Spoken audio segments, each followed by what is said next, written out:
ఒక్కసారి చూస్తే నన్నే ఏమార్చారు. నేనే సీఎం. నిద్రలేశా. ఎలక్షన్లు 2019 బిజీగా ఉన్నాను. సాక్షి పేపర్లో స్క్రోలింగ్ వచ్చింది. ఏమని వచ్చిందంటే వివేకానంద రెడ్డి గుండెపోటుతో చనిపోయాడు.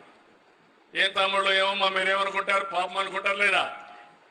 నాకు ప్రత్యర్థి వేరే పార్టీ, వైఎస్ఆర్ కాంగ్రెస్ పార్టీ. నేను కూడా అనుకున్న పాపం అతను ఆ కుటుంబంలోనే చాలా మంచోడు. నేను చాలా సంవత్సరాలు చూశాను. అజాత శత్రువు, ఎవ్వరు శత్రువులు లేరు అతనికి.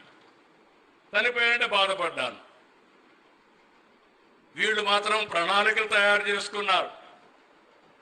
ఎంత భయంకరమైన హత్య అంటే మీరు గుర్తుపెట్టుకోవాల్సింది, గొడ్డలతో నెత్తిన నరికి నరికి నరికి రూమ్ అంతా రక్తం, ఆ బెడ్ మీద రక్తం, అక్కడి నుంచి బాత్రూమ్కి లాక్కపోతే ఆ బాత్రూమ్ అంతా రక్తం. ఇంత ఘోరమైన హత్యని ఏదో గుండెపోటని చిత్రీకరించి బాడీ ముక్కలైపోతే మెదడంతా దాన్నంతా మళ్ళా కూర్పు చేసి, అది కూడా ఎవరు చేశారు? మామ హాస్పిటల్, పిల్లనిచ్చిన మామ, భారతి గారి మామే, తండ్రి. ఆ హాస్పిటల్ నుంచి మనుషులు తెచ్చి కుట్టి ఒక బాక్స్ లో పెట్టి అంత్యక్రియలు చేయాలనుకుంటే ఆయన కూతురికి ఎందుకో డౌట్ వచ్చింది. భగవంతుడు ఏమన్నా ఒక ఆలోచన చెప్పాడేమో. రామారావు తల్లి నన్ను చంపింది ఆత్మహత్య కాదు, గుండెపోటు కాదు, నన్ను చంపేశారంటే అప్పుడు ఆ అమ్మాయి అడిగింది కూతురుగా. ఏమడిగిందంటే